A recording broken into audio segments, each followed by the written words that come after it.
Boa noite, igreja, graça e paz, amém? Abra sua Bíblia aí em Gênesis 1, no versículo 26. Estou já jogando logo de cara para dar tempo do pessoal da mídia procurar, porque eu esqueci de passar para vocês, me perdoem. Mas é simples, está lá no primeiro livro, no primeiro capítulo, no verso 26 em diante a gente vai ler. Hoje nós estamos dando início, nesse primeiro culto do mês de fevereiro, a uma nova série de mensagens, a primeira série de 22. E essa série se chama Família Holy. Então, nós vamos trazer aqui, durante todo o mês de fevereiro, serão 4 ministrações, palavras voltadas para esse novo entendimento. Mais do que apenas um ministério, mais do que apenas um lugar para se frequentar, nós precisamos entender que fomos chamados por Jesus, fomos salvos por Jesus, redimidos por Jesus, transformados por Jesus, para viver em um ambiente familiar e não apenas num ambiente de frequentamento ou frequência, sei lá. Nós temos um aspecto superior do que apenas um tipo de aliança utilitarista, que é eu vou onde eu me sinto bem, onde eu mais ou menos eu me encaixo, como, por exemplo, são as torcidas de time.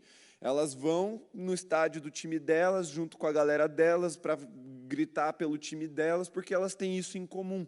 Nós, muito mais do que ter coisas que nós gostamos ou que nós escolhemos gostar em comum, nós temos um pai. E esse pai nos chama de filhos e, portanto, somos irmãos. Crente não se chama de irmão porque é descolado desde o ano zero. Mas assim, crente não inventou a gíria irmão. Ô irmão, né? É uma forma de se relacionar com aqueles que também são crentes em Cristo Jesus, aqueles que também têm o mesmo pai espiritual. E se temos um pai, naturalmente, temos irmãos. E para nos relacionarmos da forma bíblica, correta, com os nossos irmãos, precisamos entender que somos uma família.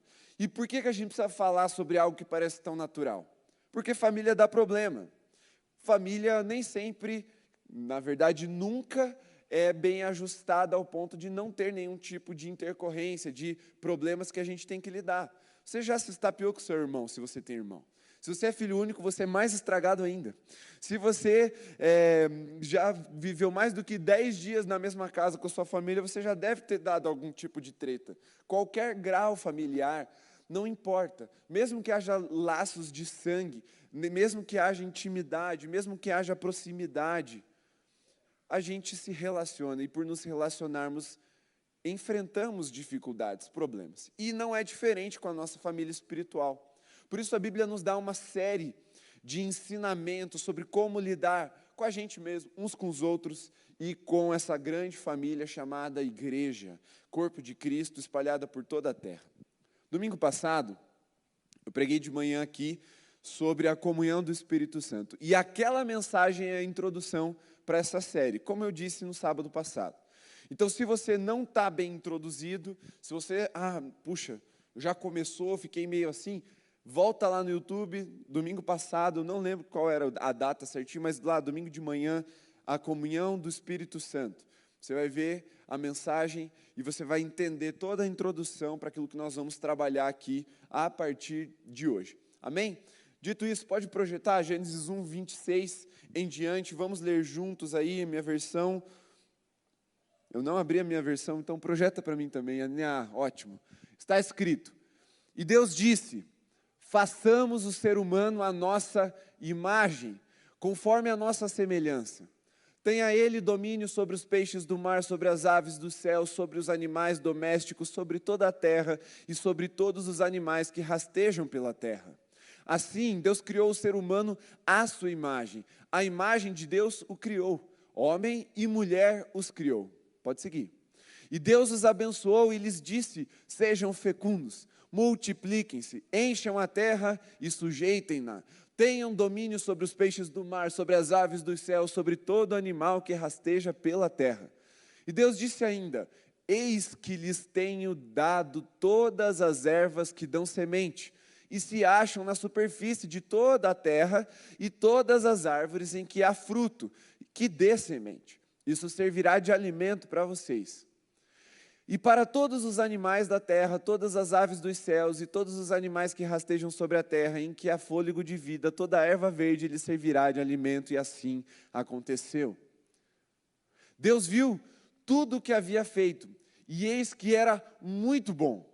Houve tarde e manhã, o sexto dia. Pode passar mais um, vai para o 2 ali, 2, 1. Assim, pois, foram acabados os céus e a terra, e tudo o que neles há. Amém. Quando Deus está criando todas as coisas, Ele começa criando pela sua palavra.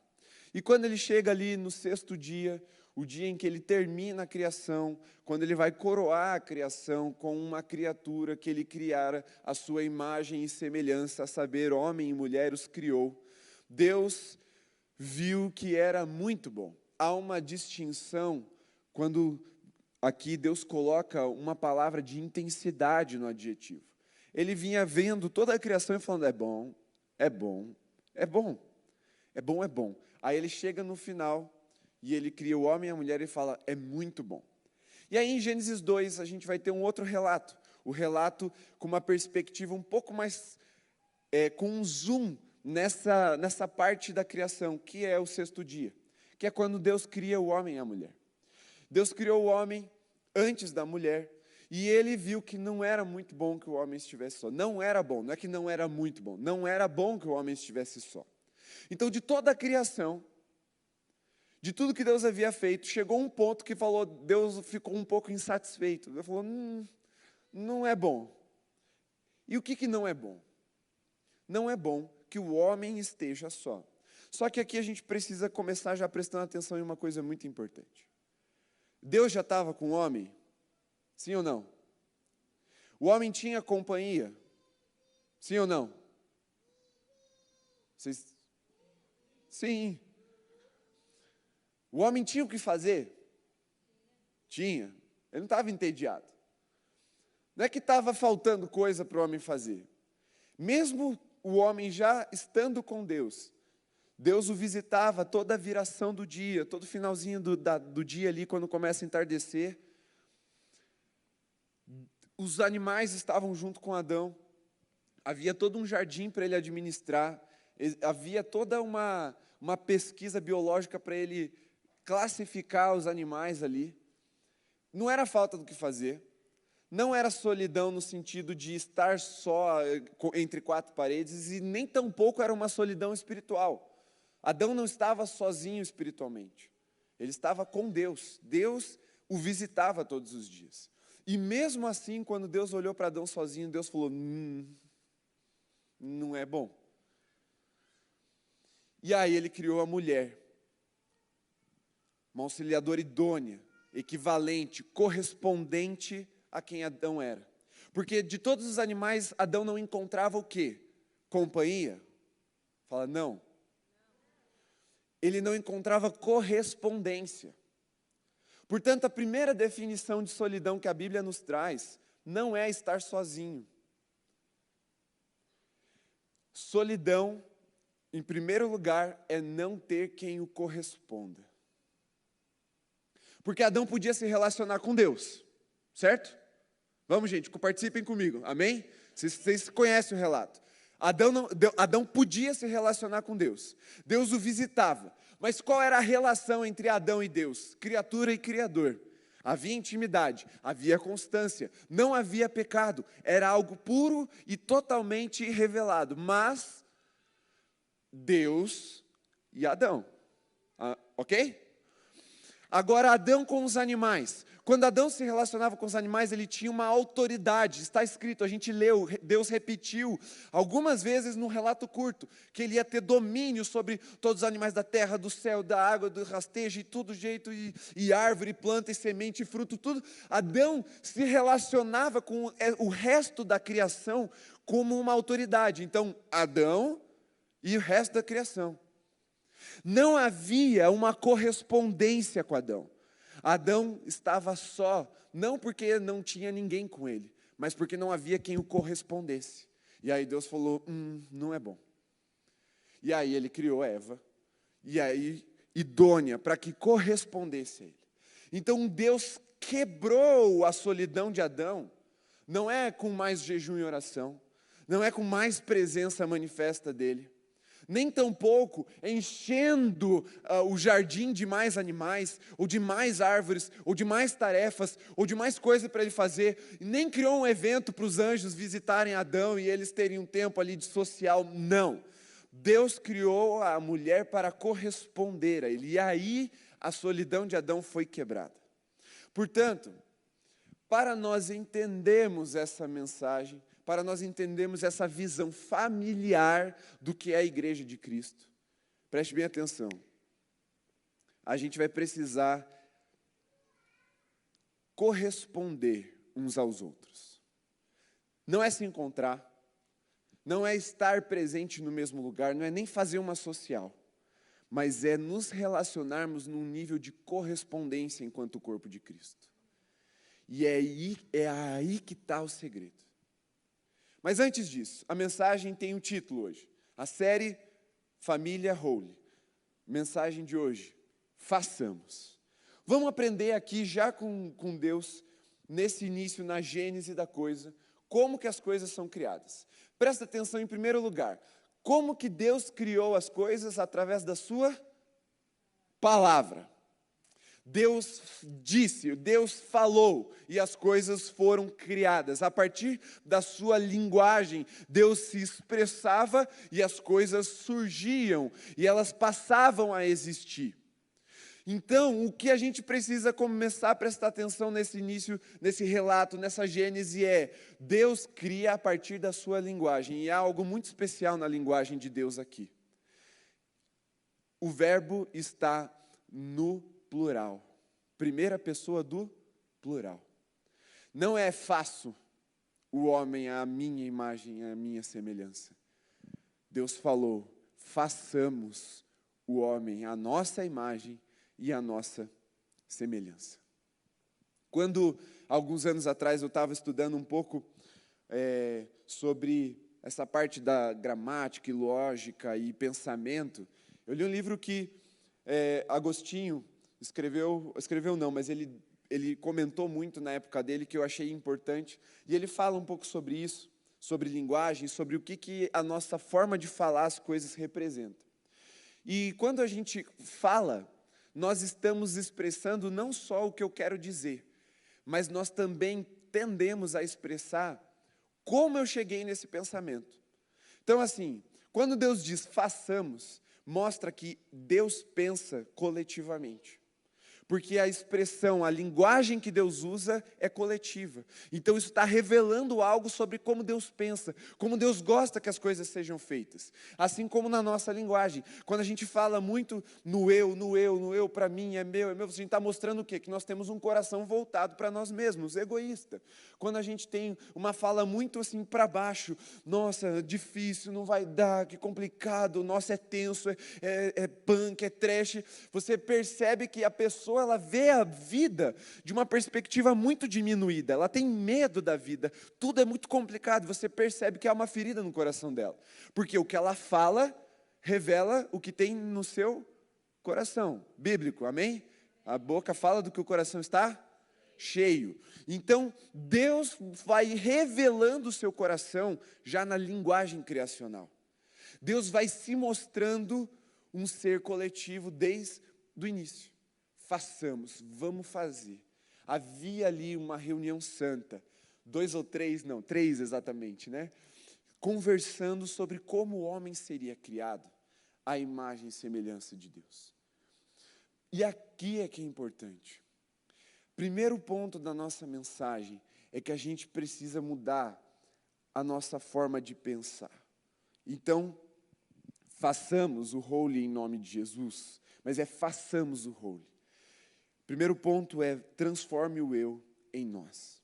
Porque se a gente quer ser a imagem e semelhança de Deus, se nós queremos ser uma família para Deus Pai, se nós queremos ser um corpo para Deus o Filho, se nós queremos ser uma morada para Deus Espírito Santo, nós precisamos corresponder a Ele, nós precisamos estar de acordo com Ele, estar à imagem dEle, à semelhança dEle, porque foi assim que Ele nos criou para ser.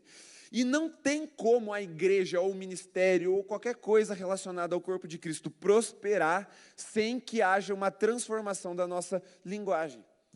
Nós precisamos transformar o eu em nós. Nós precisamos mudar a nossa mentalidade para que nós não fiquemos presos em nós mesmos. Porque o Deus que cria pela palavra, como está lá em Gênesis 1, toda a descrição, como eu falei, e também lá em João 1, quando ele fala, no início era o verbo estava com Deus, o verbo era Deus, o verbo é a palavra de Deus, é o próprio Jesus, já está sendo revelado essa coletividade do nosso Deus. E se Deus nos fez a sua imagem e semelhança, nos criou assim, nós precisamos voltar a esse início, voltar a esse projeto original de Deus, como o homem foi criado para ser e para viver a sua vida. E aí, na mensagem, e eu preciso resgatar um pouquinho do que eu falei domingo passado, na mensagem do domingo passado eu falo que o espírito dessa era é um espírito individualista, é um espírito que prega com muita força, até com uma certa violência, o endeusamento do eu.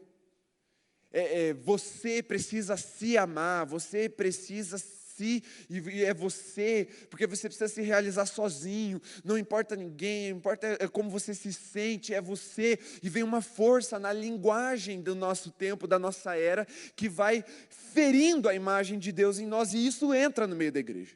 Entra ou não entra? Por que entra no meio da igreja? Porque nós estamos aqui, e nós estamos ouvindo isso diariamente. A linguagem vai mudando a nossa forma de pensar. Nós somos culturalmente bombardeados por isso.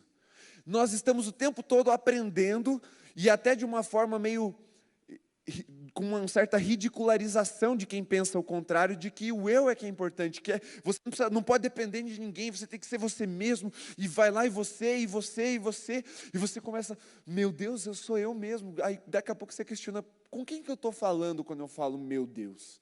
Será que não é comigo mesmo? Aí a pessoa começa a repetir mantras, a orar para si mesmo na frente do espelho. Você consegue, você é forte, você é bom. E aquilo vai virando uma bomba, uma implosão dentro do ser humano. Porque quando Deus olhou para o homem só, o que ele disse? Não é bom. Não é bom, porque isso leva à morte, isso leva à destruição. E isso, se entra dentro da igreja, de um ministério, de uma família como é para ser a nossa, isso pode nos destruir. Isso pode impedir que nós vivamos a plenitude do que Deus tem para nós. Experimentar o que é ser a imagem e semelhança de Deus. Isso pode nos travar e nos levar à morte espiritual, ao afastamento de Deus. Porque se Deus viu, e preste atenção, solidão sem pecado como algo que não era bom, imagine agora a solidão regada a pecado, a iniquidade e a injustiça. Potencializa, não potencializa? Soma tudo, multiplica e faz aquela conta que sai um monstro dali de dentro. Por isso a primeira coisa que a gente precisa prestar atenção é, vamos voltar a ser nós. Vamos transformar o eu em nós. E aí você deve estar pensando, tá, como é que eu faço isso? Existe um caminho de retorno. Não dá para você saltar de uma realidade egoísta, individualista, sozinha, da solidão, para o nós pleno que Deus está falando que é bom, que não é bom, é muito bom. Como que eu saio disso que não é bom e vou até esse lugar que é muito bom que Deus falou? E é aqui que está a revelação bíblica, como nós precisamos entender esse caminho para chegar até lá. Quantos querem de fato chegar nesse lugar de muito bom para Deus? Imagina Deus olhar para você e ver que é muito bom algo. Como Jesus vai ser honrado. Eu tenho muito esse desejo de honrar Jesus ao ponto de que Ele vai olhar e falar assim, cara, é muito bom isso que está acontecendo.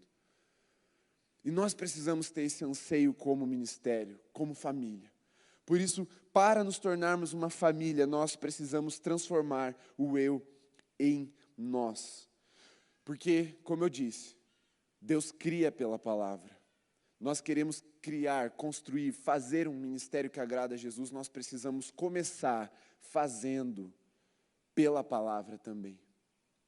Porque assim como Deus cria pela palavra, como nós construímos pela palavra, o inimigo também destrói pela palavra. É mais sério do que a gente imagina. Não é só modo de dizer. Gênesis 3, relato da queda. Como que a serpente enganou a mulher? Distorcendo a palavra. Você vai ter o conhecimento de Deus. Você, ali, a serpente, Satanás, o inimigo, já começou a usar da palavra para destruir aquilo que Deus tinha criado. E ao acreditar nisso, porque soa confortável, soa até doce. Nossa, eu vou ter o conhecimento de Deus, vou ser igual a Deus, assim. E ela foi se tornando eu. Ela foi deixando nós, ela foi deixando a imagem e semelhança de Deus. Mas a gente pode ver em outros lugares também, como por exemplo lá em Mateus 4, quando Jesus é levado pelo Espírito ao deserto para jejuar. Ao final do jejum, quando Jesus tem fome, quem se apresenta para Jesus? Satanás. E ele começa a usar o que para tentar fazer Jesus cair? Ou para tentar Jesus? A palavra. Até o diabo cita versículo distorcido para tentar fazer as pessoas cair. E ele começa a falar, se você é mesmo filho de Deus, transforma essa pedra em pão. E aí Jesus corrige, ele fala, mas nem só de pão viverá o homem. Se você é mesmo filho de Deus, pula do alto do templo e manda os anjos te segurarem. Ele fala, não, e importa fazer a vontade do Pai. O inimigo conhece a palavra e ele usa a palavra de uma forma distorcida, corrompida, para ir destruindo a imagem de Deus em nós. Ele usa isso para nos tentar. E a linguagem, ela diz muito sobre o que está no nosso coração. Portanto, para ir purificando o nosso coração, nós precisamos viver uma transformação de linguagem. Porque se a palavra de Deus é criadora, a palavra no meio da igreja também pode ser criadora. Mas se ela estiver contaminada pelo eu, se ela estiver contaminada pelo individualismo, pelo egoísmo, nós vamos usar a palavra para destruir uns aos outros, para atacar uns aos outros, para acusar uns aos outros, para contaminar o corpo de Jesus. Por isso que ela é tão importante a gente começar a mudar a nossa linguagem e a transformar o eu em nós. E isso é mais simples do que você está imaginando. É você, primeiro, vigiar a sua língua. E não contra o pecado, preste bem atenção, não é pecado isso, ainda não é pecado nesse estágio. É vigiar contra qual é a motivação do que você vai falar. Por exemplo, vamos aqui, eu vou criar um ministério, eu vou sonhar o Holy e eu vou construir o Holy. Eu, como pastor, tenho essa responsabilidade de pensar, de sonhar, de buscar a vontade de Deus para aquilo que Deus quer de nós no Holy. Se eu começo a construir tudo sozinho, tudo para mim, tudo voltado para a minha figura, eu estou sendo egoísta, eu estou ferindo o corpo de Cristo. Por isso, quando eu entendi essa palavra, isso tem, graças a Deus, alguns anos, eu falei, eu não vou tomar decisões assim, sem que tenha alguém para tomar junto comigo para também fazer parte dessa construção. E eu transformei as nossas reuniões de planejamento numa mesa. Vamos conversar e juntos vamos sonhar. Chamando os líderes, falando, gente, o que vocês pensam? Vamos construir junto, isso não é meu, é nosso. Isso é para Jesus, mas é nosso. Ele nos deu, Ele nos delegou. E essa mudança de linguagem vai mostrando a cara do nosso ministério com o tempo. Porque não sou eu o líder do ministério simplesmente. Somos líderes do ministério. Eu falava para a nossa liderança. Somos líderes do ministério. Nós estamos fazendo juntos. E cada um de nós, cada um de vocês que estão presentes aqui, faz junto comigo esse ministério. Como ninguém faz igreja sozinho. Porque somos um corpo. Então, até para sonhar um ministério, a gente tem que sonhar a imagem e semelhança de Deus. Façamos, vamos fazer uma reunião santa, sublime, poderosa e começar a criar, a dar origem, a dar início às coisas pela palavra, mas uma palavra comunitária, uma palavra que expressa a imagem e semelhança do nosso Deus. Não uma coisa egoísta, voltada para mim mesmo ou para o ser humano como indivíduo, mas para o corpo de Cristo. Essa é a diferença entre uma igreja que faz sucesso diante dos olhos de Deus e uma igreja que faz sucesso simplesmente diante dos olhos humanos. Quando uma igreja é muito centrada em um pastor ou uma figura humana, é porque ali foi construído num fundamento individual. Mas nós somos chamados para ser família. Nós somos redimidos para que pudéssemos ser nós. Então, se Jesus pagou esse preço para que a gente fosse nós, e Deus viu que era muito bom que fôssemos nós precisamos viver isso. E isso só começa se nós transformarmos a nossa linguagem. Aquele livro que eu estava falando, que eu li um tempo atrás, estudei, ele fala sobre gramática, lógica e pensamento, chama Trivium. E esse livro ele mostra como uma coisa leva a outra. E aí eu quero mostrar para você na palavra como isso é verdadeiro. Olha só o que o apóstolo Paulo fala. Lá em Romanos 12:2. É um versículo que a gente está acostumado. Não vos conformeis com esse mundo, mas pela renovação da sua mente. Precisamos renovar a nossa mente antes de começar a mudar de comportamento. O problema é que muitas vezes a gente começa, ou a gente tenta começar pelo fim. Falando, não, então eu vou sair daqui e vou mudar. Mas espera, você nem começou a vigiar o seu coração, a sua fala para saber o que está no seu coração. Se você não mudar o coração, não vai sair do seu coração águas doces e águas amargas ao mesmo tempo. A gente primeiro precisa começar a falar para primeiro identificar o que está no nosso coração. Se aquilo que a gente fala é bom, se aquilo que a gente fala constrói, se aquilo que a gente fala revela quem Deus é. E aí a gente vai sondar o nosso coração. Sondando o nosso coração e vigiando a nossa fala, nós vamos começar a viver uma transformação interna. E aí o nosso comportamento, aí a nossa vida vai começar a revelar algo diferente. Porque o próprio apóstolo Paulo fala que a fé vem pelo ouvir, e ouvir a palavra de Deus. Então, olha só, se vocês estão aqui ouvindo, isso está entrando, vocês vão absorver isso no coração de vocês, para depois mudar a sua fala, e com a sua fala mudar o seu comportamento. Olha como tem um caminho para a gente retornar para onde Deus quer que a gente esteja enquanto família. Porque senão você não vai conseguir. E eu sei que eu poderia só jogar um ideal para você aqui e falar assim, cara, se vira, busca no Senhor e chega lá sozinho do jeito que você quer. Mas estou falando que não é eu, não é você sozinho, é nós, a gente tem que caminhar junto nisso. E a gente precisa aprender a conversar, a se relacionar nessa dimensão do nós. Aquilo que eu estou falando porque eu quero, porque eu sinto, porque eu acho, do meu jeito, ou porque isso de alguma forma vai gerar uma edificação, vai criar vida, vai gerar vida no coração do outro. A minha linguagem precisa revelar a imagem de Deus no meu coração. Por isso, transformar o eu em nós não é só um conceito espiritual, é também uma prática da nossa fala. Começa por aí. Tiago, a carta de Tiago fala como a língua é perigosa para destruir, porque ela tem esse poder mesmo. Então, se queremos chegar lá, naquela idealização, naquele plano perfeito de Deus, a gente precisa começar aqui, na nossa linguagem, naquilo que revela o que está no nosso coração. E conforme eu for vigiando e cuidando do que eu falo, aquilo que está no meu coração vai sendo transformado. Porque se eu estou falando, eu estou gerando algum tipo de fé em alguém, porque a fé vem pelo ouvir. E o que é que eu estou gerando ali? Divisão, individualismo, ofensa, mágoa, discórdia, ou eu estou gerando unidade, amor, misericórdia, graça, transformação? Eu estou de fato edificando um altar para o Senhor. E olha, tudo isso só não façamos de Deus. Porque nem Deus, sendo Deus, ousou fazer nada sozinho. Porque é tudo sobre Ele, mas não quer dizer que é sem a gente. Ele podia, como eu falei domingo, escrever a revelação no céu e deixar impresso nas nuvens. Ele podia mexer os montes e revelar nos montes.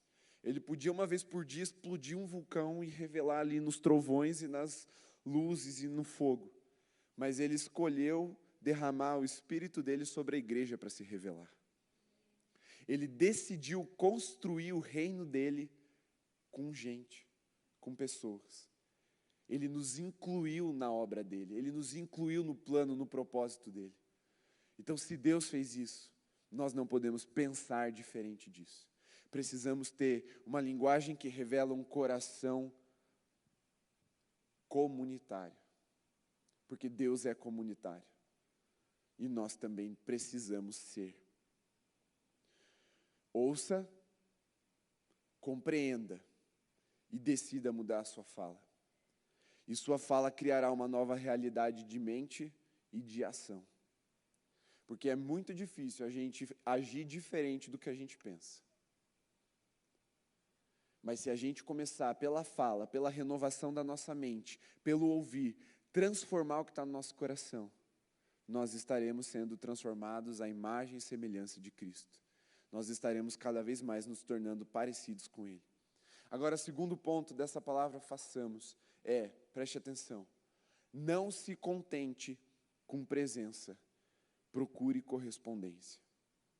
Porque assim como Adão tinha relação de autoridade, tanto para cima quanto para baixo, nós podemos ter como crentes. Você vem e ouve a palavra do pastor, porque é autoridade, ou você ou você tem funcionários lá na sua empresa, ou você é líder de alguma coisa, ou até não, você está lá, você não tem nenhuma função, mas você se submete a algum tipo de autoridade dentro da igreja, ou vira ao culto e você segue as regras, você se comporta, você até senta no lugar certinho, usa máscara, você está se relacionando com uma forma de autoridade, mas não há uma correspondência. Não se contente com isso. E eu quero dizer isso de uma forma um pouco mais clara para vocês agora. Não adianta você vir aqui, sentar e ir embora. Não adianta, porque isso não vai quebrar a solidão do seu coração. E muitas vezes a gente vem para a igreja com essa expectativa. Eu vou lá, eu vou no culto, e a hora que eu sair de lá, pronto, acabou a minha solidão. Porque eu vou estar no meio do povo de Deus, o lugar perfeito. E, primeiro, não é perfeito. Segundo, não vai quebrar a solidão. Porque estar no mesmo lugar com outras pessoas não significa correspondência. Não cura aquilo que não é bom no nosso coração. Nós precisamos olhar nos olhos das pessoas e procurar essa correspondência. Procurar um relacionamento de intimidade, de profundidade. Ficar nessa superficialidade não vai mudar a sua vida. Não vai te fazer de fato pertencer ao corpo de Cristo. Só que às vezes a gente nem quer isso.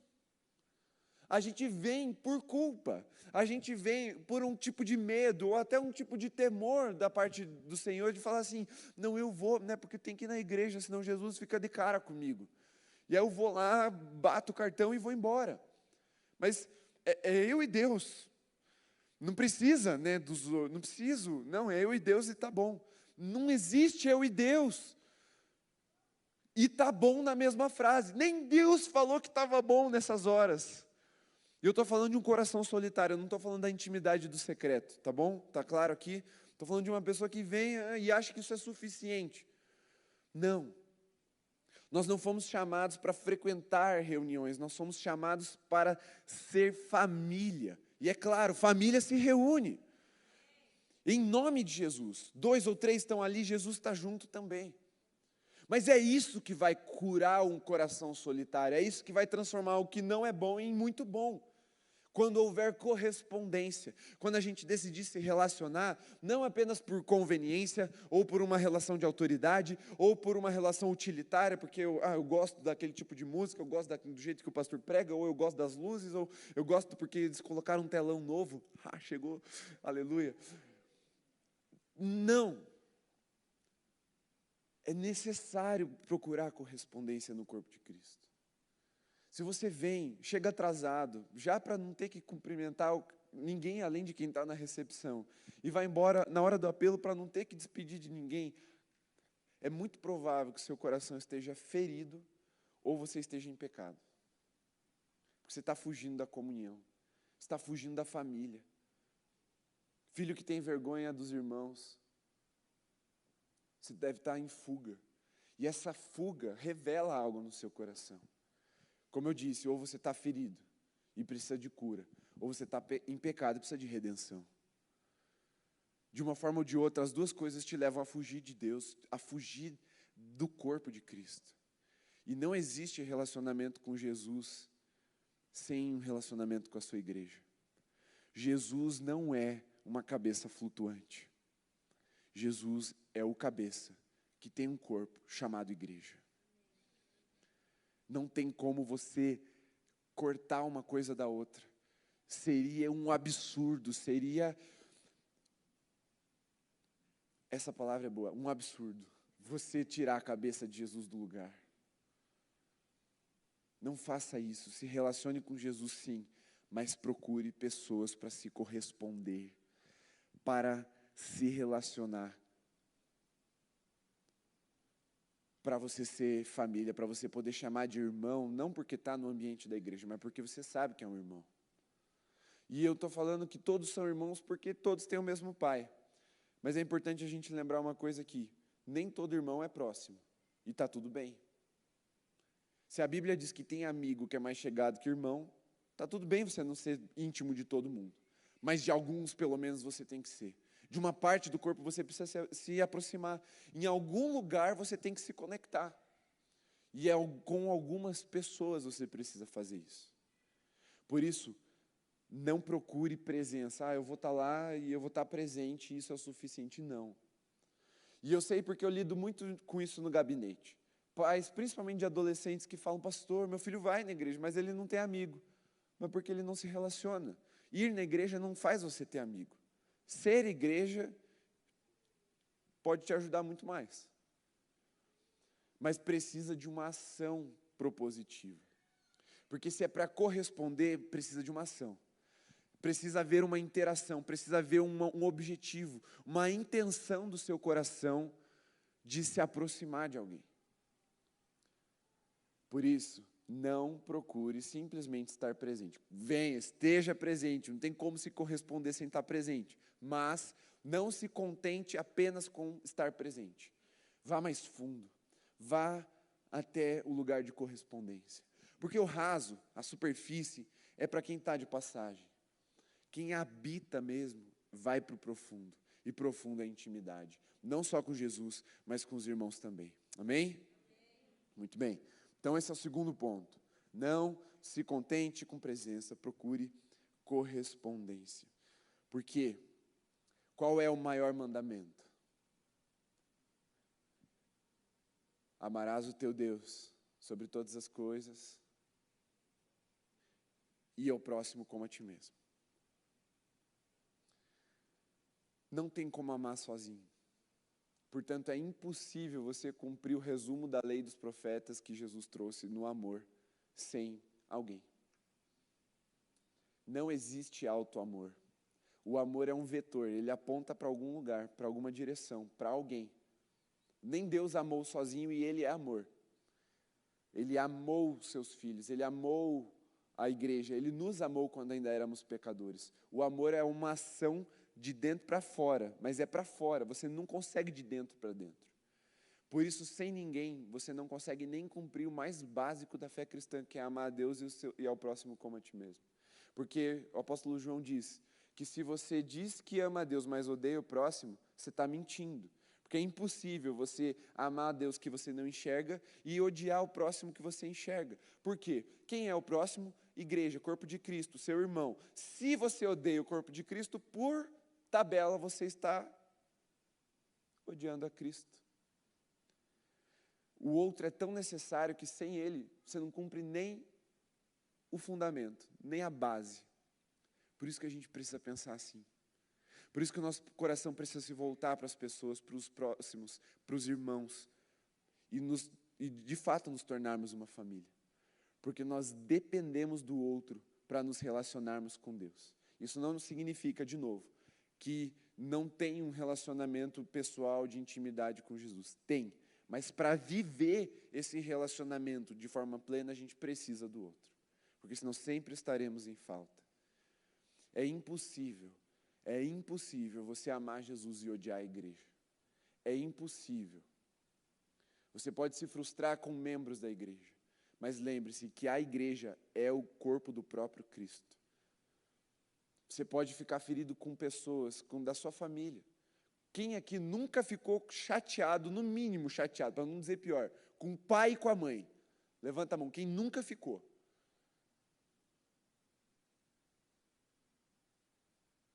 Ninguém passou impune.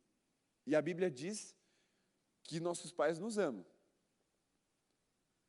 Até eles nos chatearam para valer. Ainda mais irmão, cara. Irmão ainda é mais miserável do que os pais. A gente se machuca, a gente se esbarra. Quando a gente se relaciona, tem esses atritos mesmo. Mas você está propício a uma transformação, você está com o coração aberto para o perdão, você está disposto a continuar se aproximando de Jesus, você precisa estar disposto a continuar se aproximando de pessoas imperfeitas como você. E esse lugar é o corpo de Cristo. Por isso é uma família, por isso é tão importante sermos nós, para vermos a imagem de Deus em nós. E uma coisa muito importante para você perceber, como a nossa linguagem influencia o nosso relacionamento com as pessoas.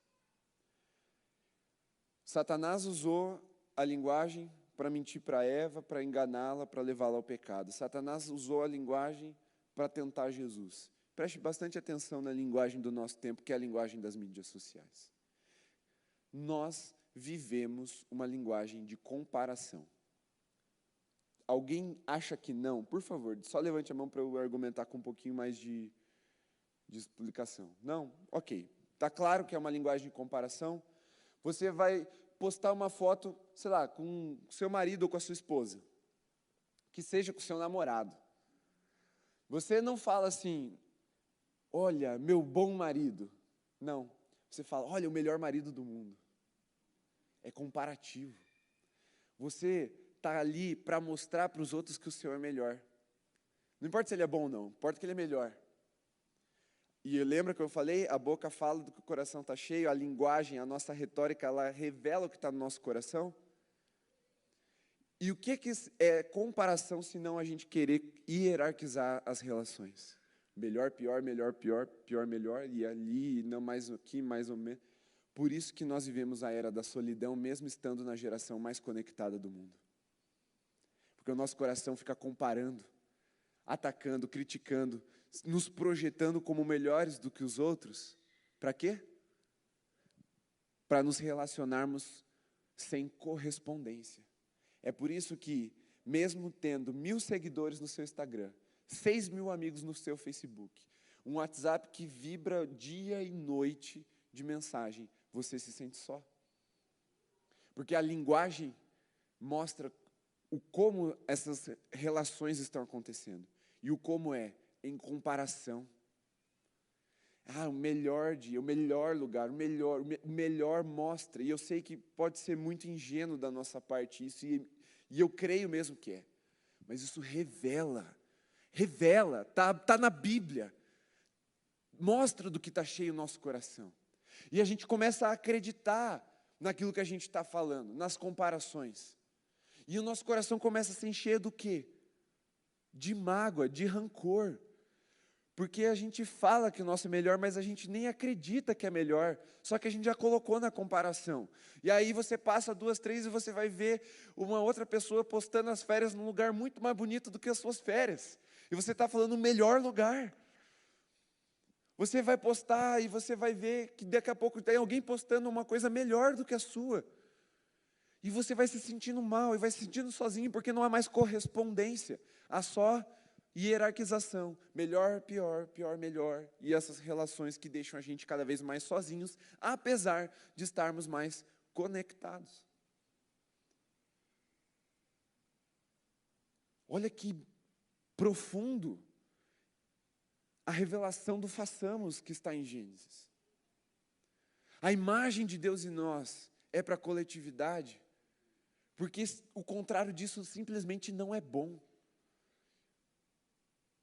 Mas se fizermos isso, como Jesus fez, como Deus fez, e mudarmos a nossa mente, a forma de nós nos relacionarmos uns com os outros, aí Deus vai poder olhar e falar, é muito bom. Mas perceba a sutileza da maldade do nosso coração que nos leva para o lugar sozinho. E isso é só a ponta do iceberg. Eu poderia, horas aqui discorrer para vocês disso e trazer um monte de coisa. Estatística, pesquisa, apontamentos bíblicos. Eu realmente tenho horas para falar sobre esse assunto. Mas a cura para isso é que nos importa mais. Porque você já entendeu, porque muito provavelmente você vive alguma coisa disso. Mesmo sendo alguém meio popular, assim, você percebeu que muitas vezes você se sente sozinho.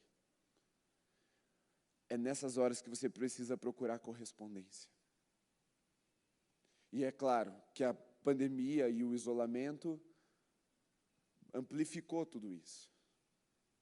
Mas essa é a linguagem do espírito da nossa era, de comparação, para que nos coloque sempre num lugar de solidão. Ou melhor ou pior, mas nunca correspondendo um ao outro. Nossos elogios precisam ser mais plenos. É bom, é bonito. Não é melhor, não é mais bonito. É e ponto. Porque Deus é. E é assim que a gente precisa se relacionar uns com os outros. Como Deus se relaciona com a gente. Nos transformando a sua imagem e semelhança. Agora, existem obstáculos para a gente viver isso. Isso seria um terceiro ponto, mas nem precisa considerar, porque a mensagem tem 2 pontos. Primeiro ponto é, transforme o eu em nós. Segundo ponto, não se contente com a presença. Procure correspondência. Agora, o que poderia ser um terceiro ponto, e eu quero falar com você agora, é sobre os obstáculos que a gente encontra para isso, que é o orgulho e a rejeição. Orgulho e rejeição são fortalezas no nosso coração, que nos impedem de viver essa família, que nos impedem de pensar coletivamente, que nos impedem de pensar comunitariamente como Deus pensa. Porque se é nós, não tem espaço para o eu desaparece. E eu sou orgulhoso, eu quero reconhecimento. Eu quero ter sucesso, eu quero fazer alguma coisa que as pessoas vão olhar e falar assim, foi ele. E aí a gente não entra no propósito de Deus por causa disso. Porque a gente quer algo para nós. Aliás, eu quero algo para mim. Entenda aqui, né? Porque senão mistura a linguagem. Mas queremos para o indivíduo e não para a coletividade, não para a comunidade de fé. Isso é uma fortaleza que nos impede mesmo. Mas esse orgulho também pode se manifestar de uma outra forma, um pouquinho mais sutil do que essa. Porque esse primeiro orgulho é aquele orgulho altivo, prepotente, arrogante. Não, eu quero ser melhor, eu quero parecer, eu quero para mim. Mas tem um segundo tipo de orgulho que é tão danoso quanto ele só é mais sutil, que é o orgulho autocomiserado, é aquele assim, coitado de mim. Ninguém me procura, ninguém faz nada por mim. Ó céus, ó vida. E a gente fica lamentando, e tornando as coisas muito para baixo, ferindo a imagem de Deus em nós e impedindo o relacionamento de acontecer por se colocar nesse lugar de inferioridade. Porque assim como se colocar num lugar de superioridade é orgulho, é pecado, se colocar num lugar de inferioridade também quebra a correspondência. Não há idoneidade. O outro sempre é melhor. Deus ama mais o outro tem uma vida melhor. Não é assim que a gente consegue se relacionar. E isso é orgulho. E a outra fortaleza, que é a rejeição, ela muitas vezes é consequência disso. A diferença é que o orgulho é um pecado, a rejeição é uma injustiça. Orgulho é um pecado meu, a injustiça é um pecado que cometeram contra mim. Então eu fui rejeitado. Ou você foi rejeitado. E por isso, você cria uma fortaleza no seu coração. E aí você começa a se relacionar sempre a partir da sua rejeição. E impede que o Espírito Santo te conecte ao corpo de Cristo. De você precisa de redenção. Perdão, libertação. Do outro, você precisa de cura e de libertação. Porque os dois te prendem, são fortalezas, obstáculos no seu coração.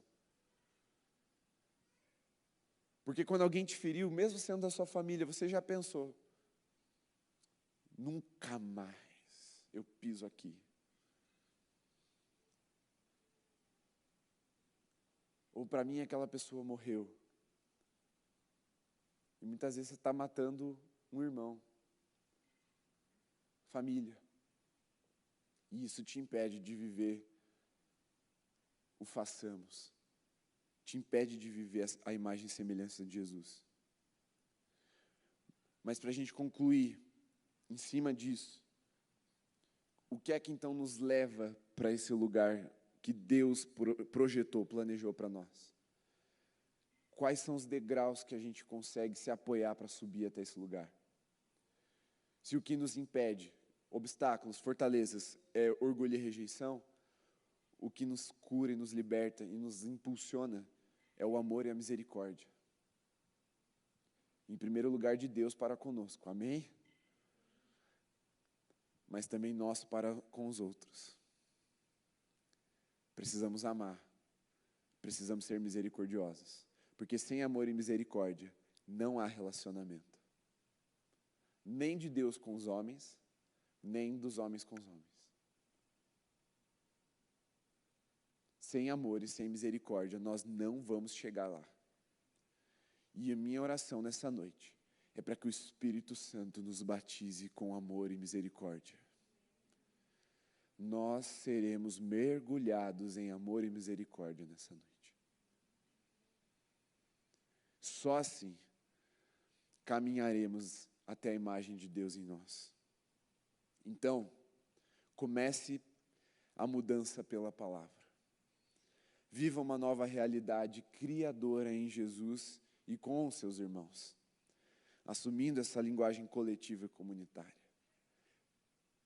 Comece falando mais comunitariamente, coletivamente, pensando mais nos outros. E você vai ver o seu coração sendo transformado. E se o seu coração for transformado, o seu comportamento vai ser transformado, a sua vida vai ser transformada.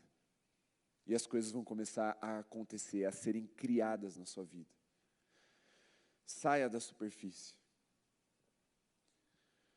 O raso, como eu falei, é para frequentadores. O profundo é para os irmãos. Está na hora de você ir além do graça e paz, irmão, amém? Não é para você falar amém. É o cumprimento. E seguir a sua vida no corredor. Se desafie a pelo menos uma vez que você vier ao culto. Parar para uma pessoa, olhar mais fundo nos olhos dela e perguntar como você está e não se está tudo bem. E existe uma diferença importante nessa pergunta. Porque se está tudo bem, a pessoa vai responder está tudo bem e segue a vida. Mas como você está, exige uma certa descrição. Como você está? Descreva para mim. Você está se interessando, porque mesmo que ela não esteja bem, você está interessado nela. E é isso que aproxima.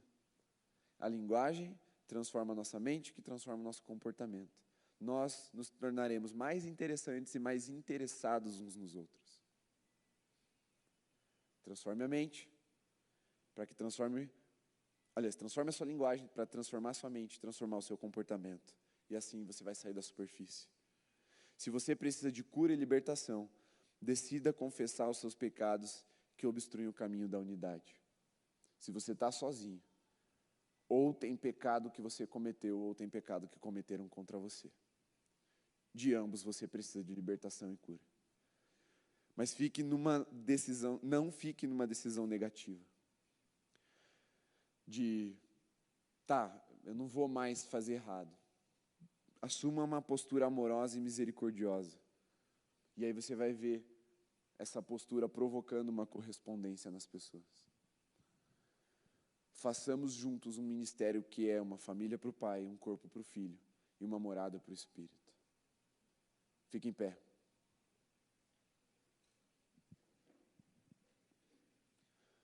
Se você quiser acompanhar com um pouco mais de profundidade o que nós vamos falar durante todo esse mês, isso vai mudar a sua vida se você fizer isso. Você pode comprar esse livro aqui, Sou Nós, do Douglas Gonçalves. ele é uma base para aquilo que a gente vai ministrar durante o mês. Tem bem mais coisas que a gente vai trazendo, complementando. Mas é uma base, e aquilo vai te ajudar no teu tempo devocional, na tua meditação, a continuar transformando a sua linguagem. Isso ajuda, ler, ouvir, vai somando o seu aprendizado, a sua mente vai sendo transformada. É como Deus colocando a mão no teu coração e dando forma. Então, quanto mais você se propor a entrar nisso que nós estamos ministrando, maior é a chance de você, de fato, sair transformado ao final dessa série. Então, decida. Não ficar só numa postura negativa. Tá bom, não vou mais fazer errado. Não. Vá mais além. Vá mais profundo. Seja mais amoroso, mais misericordioso. Olhe nos olhos das pessoas e procure correspondência. Mas eu tenho um compromisso com vocês de que a gente vive um tempo de batismo agora. Um batismo no espírito de amor e de misericórdia. Feche seus olhos um instante.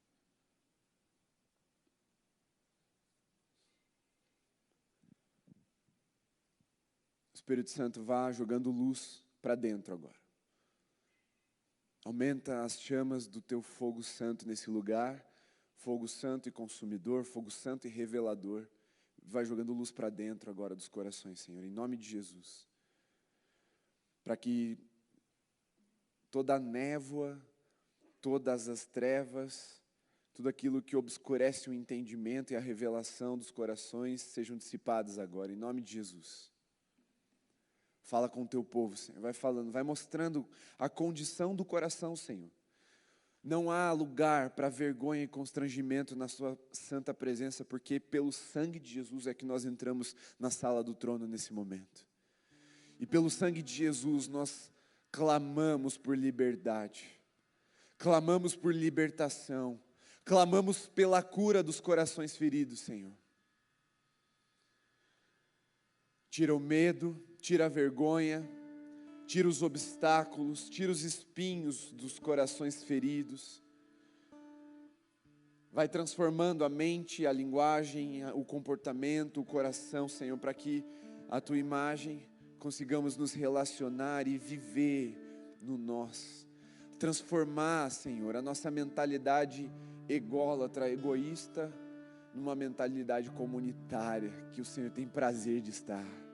Que o Senhor tem prazer de estender a mão e abençoar, que o Senhor tem prazer de habitar. Ah, Espírito Santo, vai nos batizando com amor e misericórdia agora. Como nós precisamos de amor, como nós carecemos de misericórdia, Senhor, nós somos maus, nós somos imaturos, nós somos voltados demais para nós mesmos, nós precisamos ser libertos do nosso eu.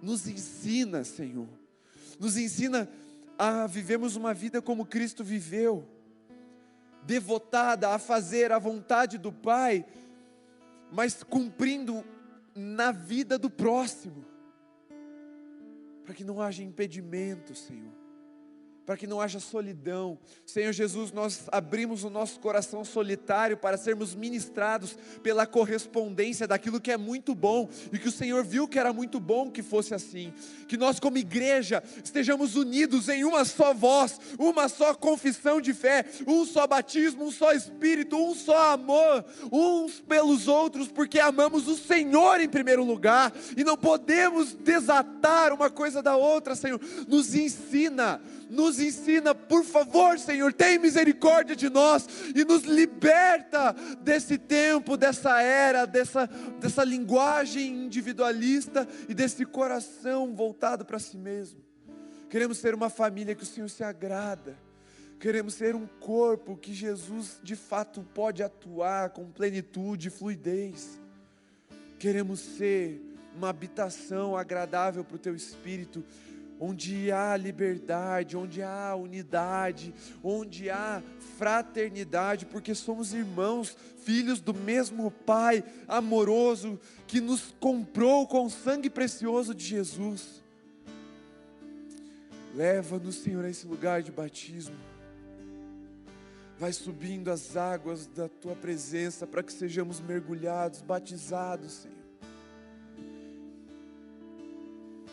Se você que está nesse lugar agora tem o desejo de ser batizado em amor e misericórdia, deixe o seu lugar e venha até o altar mergulhar no que Deus está derramando para nós. Pode vir, deixe o seu lugar e venha. Pode se prostrar, comece a clamar para que haja transformação na sua vida, para que haja transformação na sua linguagem, no seu comportamento, para que haja transformação do coração, para que Deus coloque as mãos no barro do seu coração agora e comece a dar uma nova forma, a trazer a imagem dele, como a Júlia orou na adoração, colocar as impressões digitais dele, a identidade dele em nós. Somos nós. Não pare no eu, não deixe o eu te consumir, não deixe esse engano criar raízes no seu coração. Decida mergulhar. Espírito Santo, aumenta as águas nesse ambiente. Nós só sairemos daqui batizados por Ti nesta noite. Aumenta a Tua presença nesse lugar. Vai aumentando, Senhor, porque queremos estar totalmente imersos. Um lugar onde o eu não pode mais existir, onde somente o nós vai prevalecer. Vai aumentando as Tuas águas, Senhor. Aumenta mais, Senhor. Vem com mais. Abre as comportas dos céus. Queremos mais de Ti, Senhor. Mais de Ti, Senhor.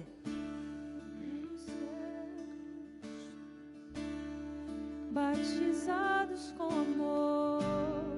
Se você tem esse desejo, não fique no seu lugar. Tome uma decisão pública, uma decisão comunitária de ser família. Faça isso diante de Deus. Faça isso diante dos teus irmãos. É um lugar de batismo. É uma fé comunitária, é uma declaração pública. Cremos, somos, faremos, façamos. Decida colocar o seu lugar, seu coração nessas águas. As águas que ministram cura. Perceba agora o Espírito subindo as águas que refrigeram a dor do teu coração. Aquela angústia da solidão sendo sarada. Perceba agora o Espírito subindo as águas e o seu coração sendo sarado. Perceba as correntes dos rios que saem do trono de Deus, rompendo com as fortalezas, com as cadeias, com as divisões, as fortalezas que criavam obstáculos, caindo, sendo levadas pelas águas agora. Batizados com misericórdia.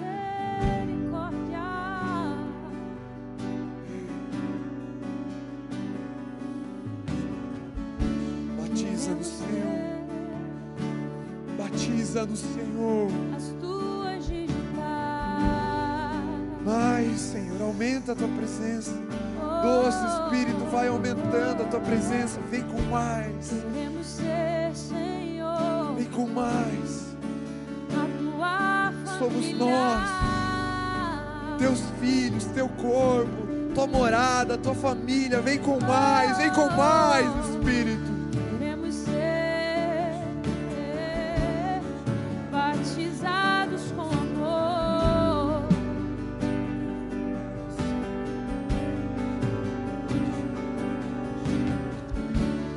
Queremos ser batizados com misericórdia, Senhor. Queremos ser Senhor, esse é o nosso desejo. as tuas Sermos transformados à tua imagem e semelhança para te agradar. Para que o Senhor tenha prazer ao olhar para nós.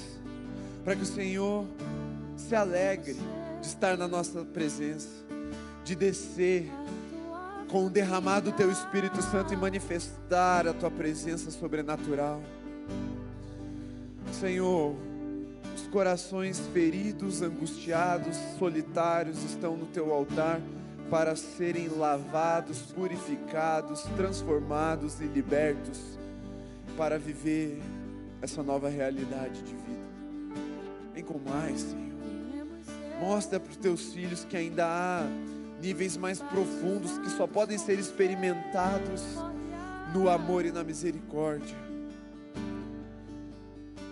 Senhor, nos ensina a nos relacionarmos nessa dimensão.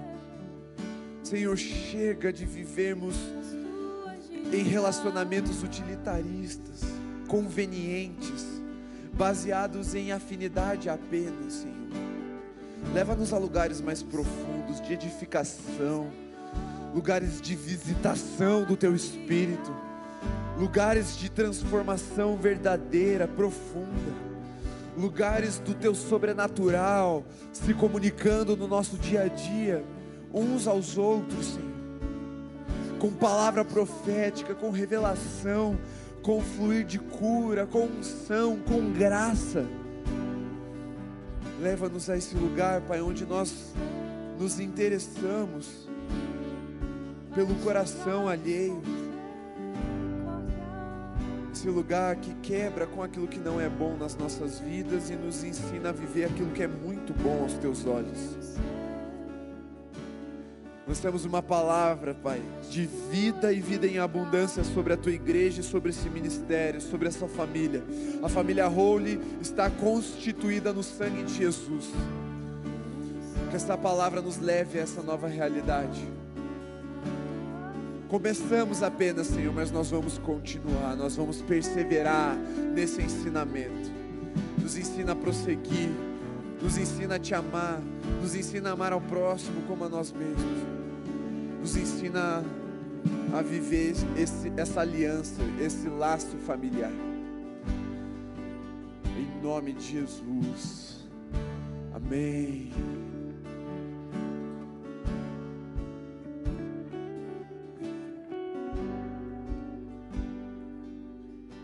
Você pode voltar para o seu lugar.